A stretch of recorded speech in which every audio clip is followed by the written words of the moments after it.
Coming up on a special edition of VCU InSight, documentaries from students in the VCU School of Mass Communications. We'll take a look at an alternative way some people ride trains and why they do it. Reveal the history of Richmond's famous Hollywood Cemetery. And an encore showing about the river that makes Richmond unique. This special edition of VCU InSight starts right now.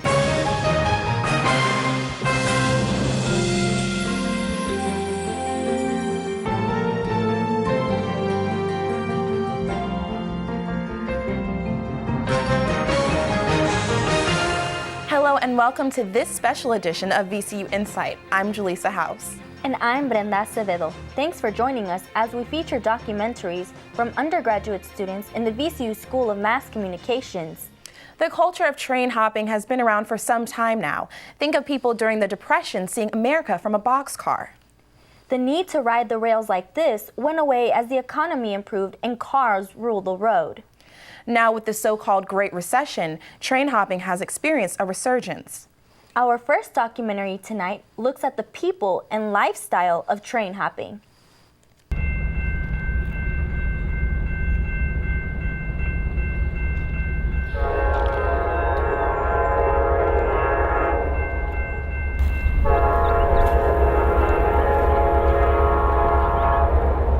Hey, run and jump. Scamtrack sucks. Scamtrack, you pay what, $600 to go to California from here? I'm from California, didn't pay not a dime. Not a dime. We will explain to you why some young Americans are willing to throw away the only life they have ever known for adventure and a life on the railroad. There's something, I guess, the lure of adventurism, the uncertainty. You hop a train, you don't know where that car is going. If you ask yourself what could drive someone to such lengths, it becomes clear that the stories you encounter are not that far from home. I ain't gonna speak for everybody, but most of us have like family situations that led us into this type of lifestyle. Most of us. Yeah. 90% of us. Yeah, a lot of us. What kind of just things at home, like just kind of stuff with parents, broken homes, stuff like that? From abuse to just differences, honestly. Like some people were abused and some people just had such huge differences that they felt like the only way out was either death or it all. Cause I like my freedom. Young age, I just had, I don't know, I got wild hair. I like to move a lot. So I just started traveling at a young age and I just got to enjoying it. You know what's great about riding on a freight train? Not the boredom, unless you're with like cool kids, but the view.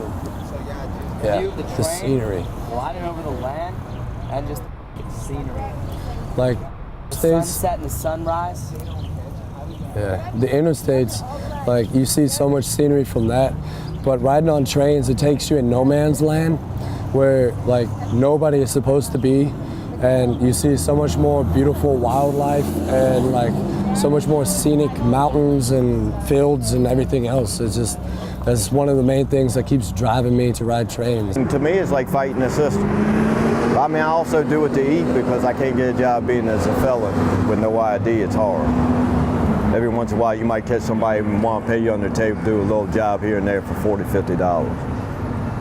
But otherwise, I fly a sign 24/7. But beyond the broader ideals of peaceful protest, one of our travelers, as they like to be called, opened up into his own decision to leave home for a life on the rails.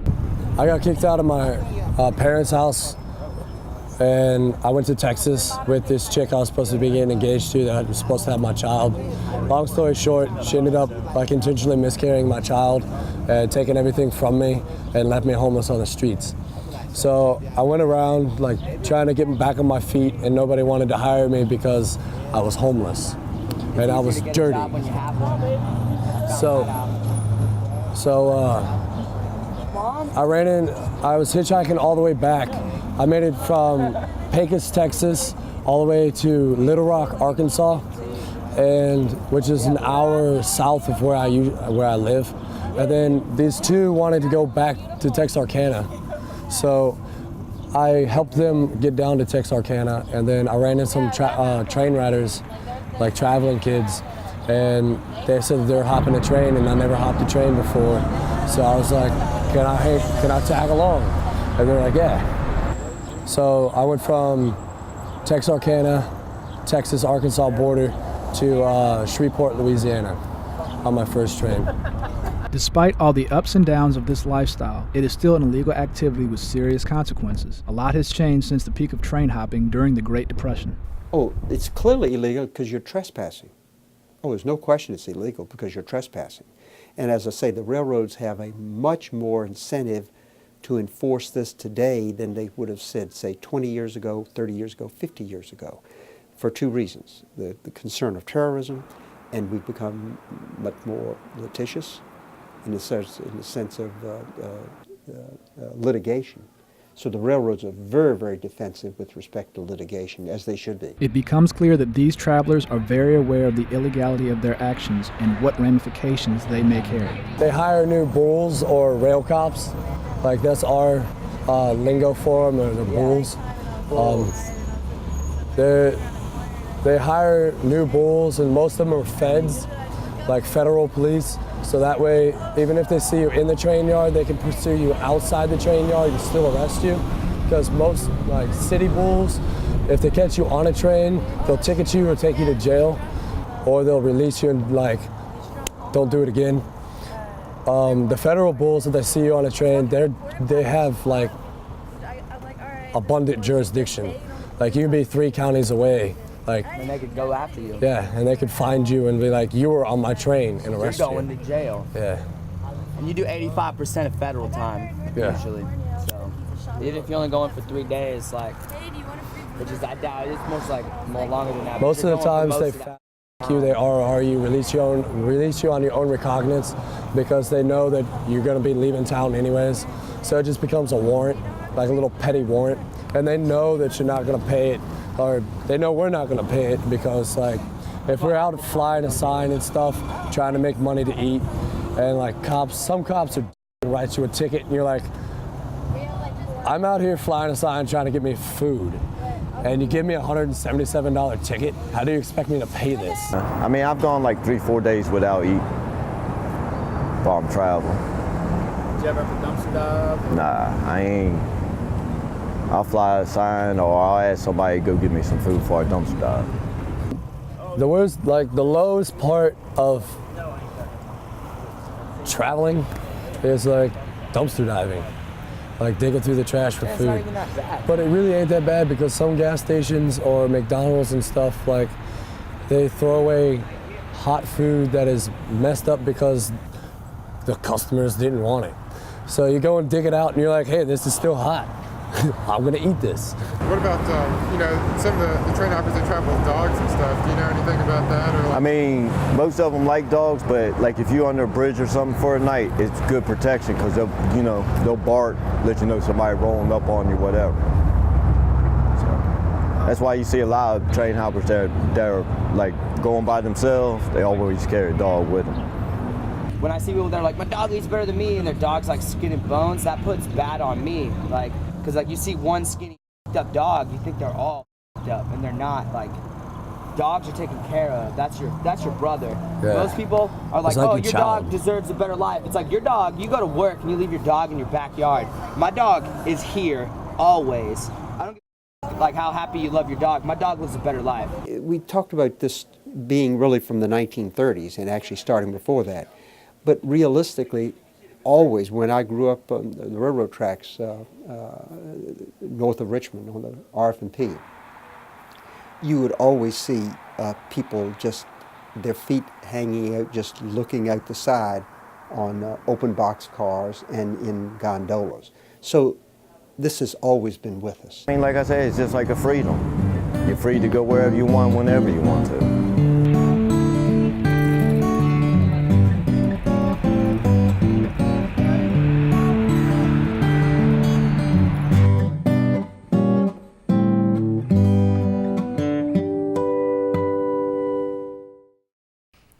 At its peak in the 1930s, nearly 250,000 people are estimated to have been train hoppers.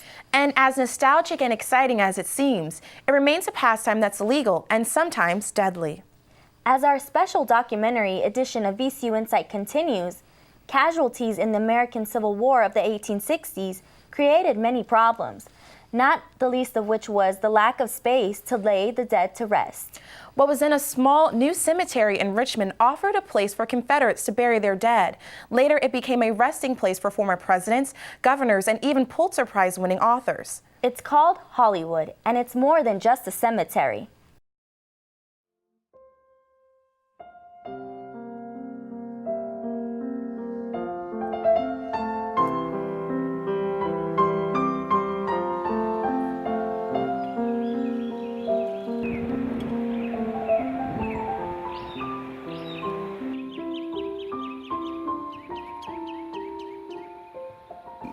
They had a small little cemetery that was here that was called Harvey's Woods, and the land was bought surrounding Harvey's Woods, which is now Hollywood Cemetery.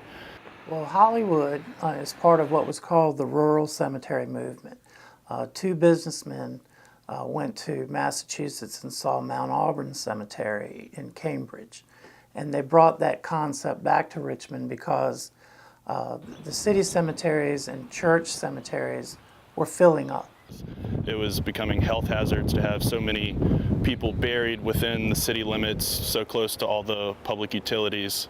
There were people actively opposed to Hollywood Cemetery. Their charter was rejected by the House of Delegates several years in a row. People did not buy into it and didn't buy lots there. The lot sales went very, very slowly for a while. During the 1860s and 1870s, following on the heels of this idea that this was a new cemetery, it was still kind of struggling for its identity. Its leaders were very invested in the Confederate cause themselves. They did everything that they could to encourage those connections with the Confederate cause. They bought Confederate war bonds. They offered free land for burials. It's a private cemetery, but they offered free land for the burials of Confederate soldiers. Jefferson Davis, President of the Confederate States of America, is here, as well as 18,000 Confederate soldiers and 26 Confederate generals.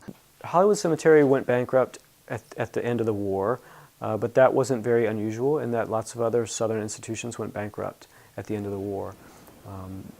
The Confederate states had converted their currency from United States dollars into Confederates money, and that Confederate money was then worthless at the end of the war.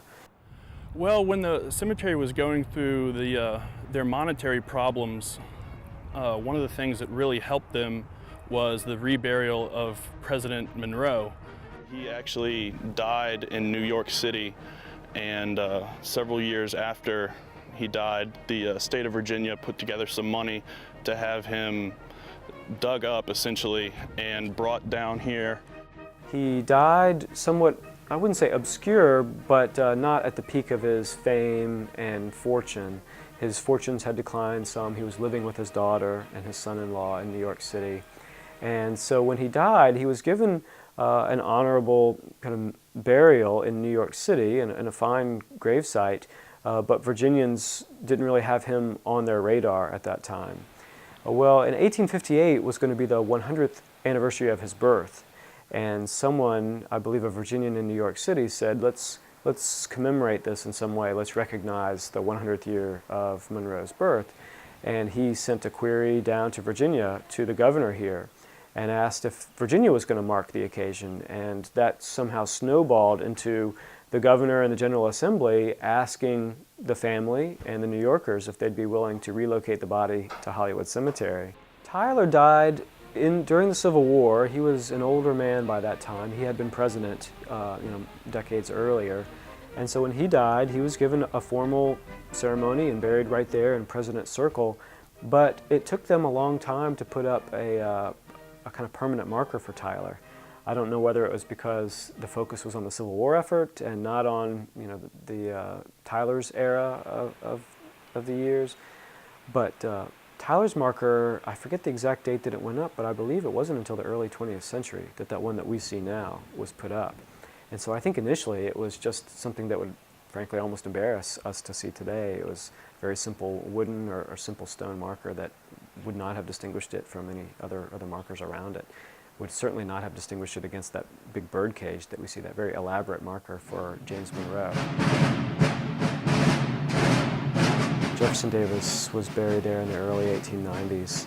after his body was moved from Louisiana. But there wasn't a big outpouring to mark his grave in terms of a big public monument. But when his daughter died and the rest of the leaders of the South got excited about the idea of putting up a monument for her, the family felt a little bit awkward because they felt like his daughter's Verina, they called her Winnie, they didn't want Winnie's monument to outshine her father's burial site.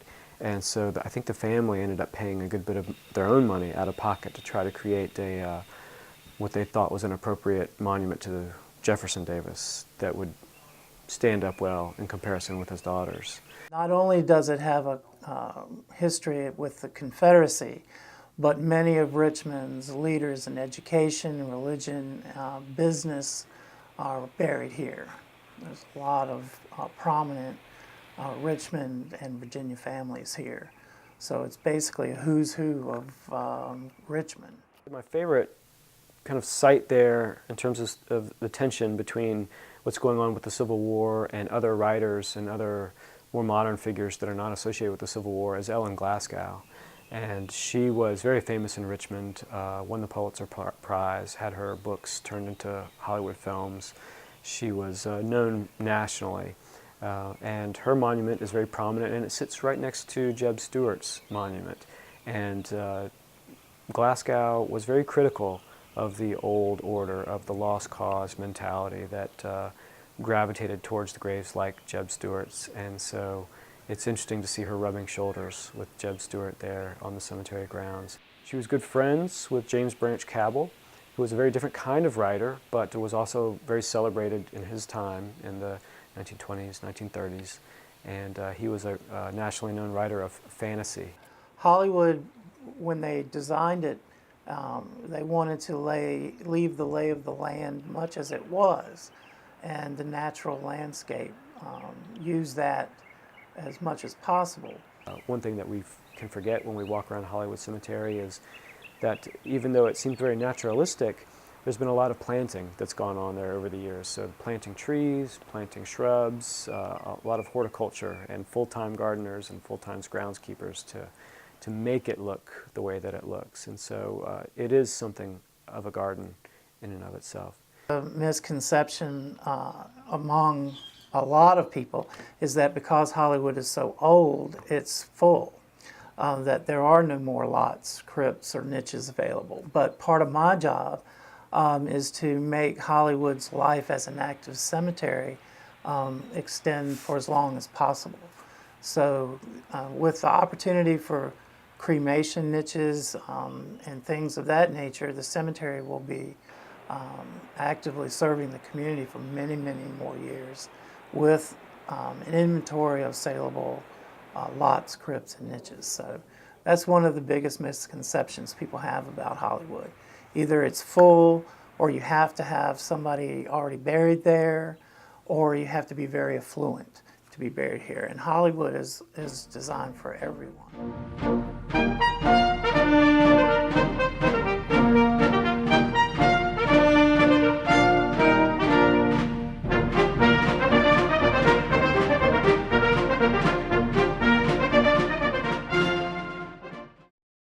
After 165 years, Hollywood has become a go-to spot for tourists, not only in Richmond, but around the Commonwealth and the country.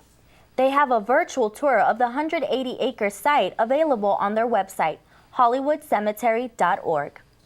Our final documentary on this special edition of VCU InSight is an encore broadcast of a story that defines our community. Richmond is affectionately known as the River City because flowing right through it, it is a river that provides scenic views and intense rapids. It's the James River, and it gives residents an opportunity to experience natural environment in an urban setting. Over 400 miles long, winding through countryside and city, starting in the west in the Blue Ridge Mountains and stretching across Virginia to the Chesapeake Bay. This is the James River. Richmond was built around the James River to utilize a multitude of resources provided by flowing water. It is those same characteristics that give Richmond and its people their identity. It changes your self-identity and your own behavior. If you believe in the beauty, the restorative quality of running water and the sylvan quality of trees and wildlife, of migrating birds and fish, of the opportunity to do whitewater rapids or contemplate nature, then you will identify Richmond as a truly special place, which you are proud of and a supporter of. You identify with being a person of the river. We in Richmond are people of the river.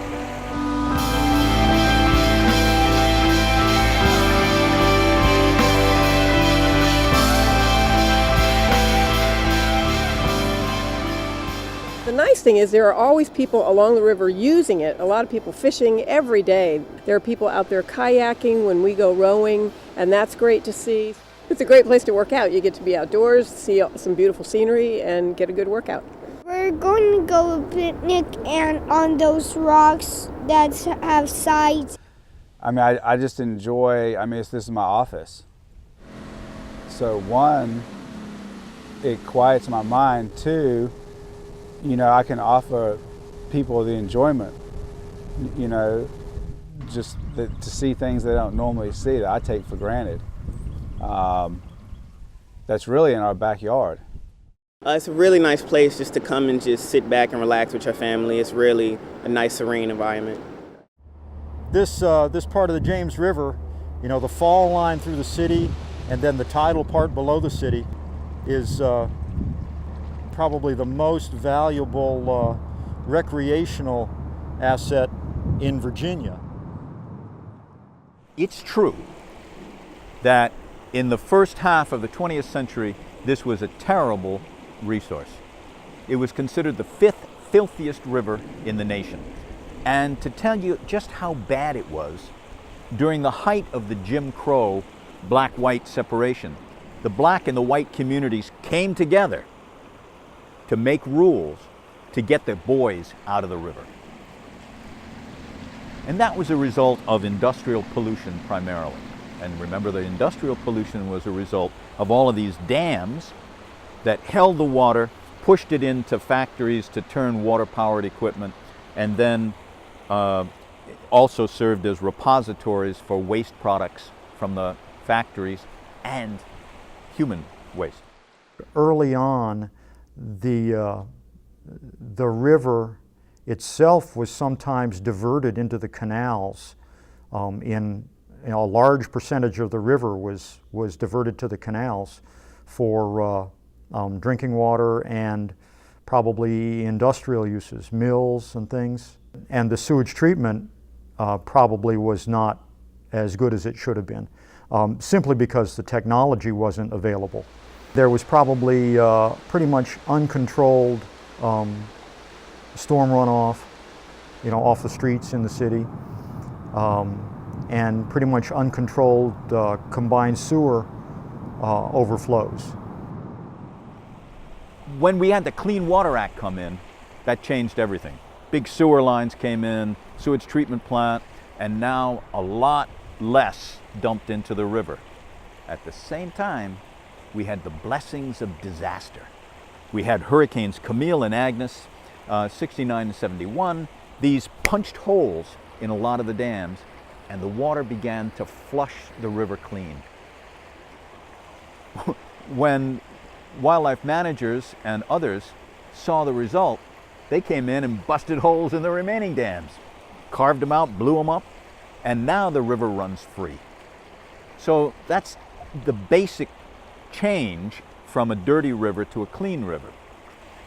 Now, we do have problems still. They're on a smaller magnitude, but they're there. I've been coming out here for about 5 or 6 years. It's getting more and more polluted every time I come. I see Sprite bottles, beer cans floating through the river. It's not nice. Downtown, it's frequently got a lot of trash in it, which is really a shame. After heavy rain and a lot of stuff is washed downtown, you see just lots of trash. Now, although portions of the river DEQ still considers impaired for bacteria, because there are violations of the bacteria standard too frequently, still. It was more frequently in the past, so it's improving. We know that after a heavy rainstorm upstream, within 2 days, we'll get a pulse of polluted water coming into the city. And when I know this in advance, I'll put up signs saying, don't swim today. But that's periodic rather than continual. And it's also a solvable problem. There are definitely ways that we know about to make those improvements. For the city, they still need to make improvements in their CSO program, Combined Sewer Overflow Program, so that the releases from the combined sewers become less frequent. We should tell people to not litter in the water because it's really nice. If they have trash, we have that recycle stuff, you know. Richmond and its citizens continue the effort of preserving the quality of the river that they hold so dear. The unique nature of this river within Richmond sets it apart from other riverfront cities. The James has and will always define Richmond, Virginia. It is our heart and soul. Richmond began here, and it's because of the falling water and the place that you could build factories. It is the place that now offers the same whitewater rapids that were once trapped to power industries are now the places that provide whitewater recreation. You will know that this river is the heart. That's the one thing. Richmond is the river.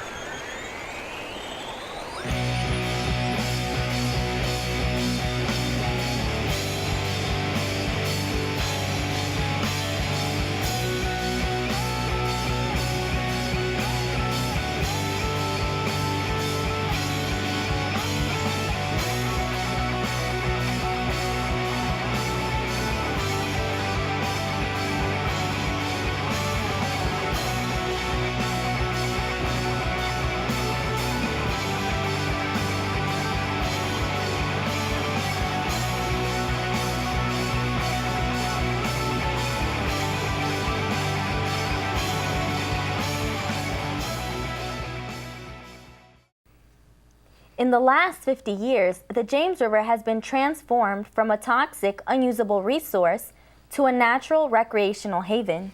And according to the James River Foundation, a third of all Virginians rely on the river and its tributaries for water, business, or just having fun. And who doesn't enjoy a day at Belle Isle? I think I might have to visit during the summer. And that does it for this special edition of VCU InSight. Thanks for joining us. And don't forget to check us out online at insight.vcu.edu. I'm Julissa House. And I'm Brenda Acevedo. From all of us at VCU InSight, good night.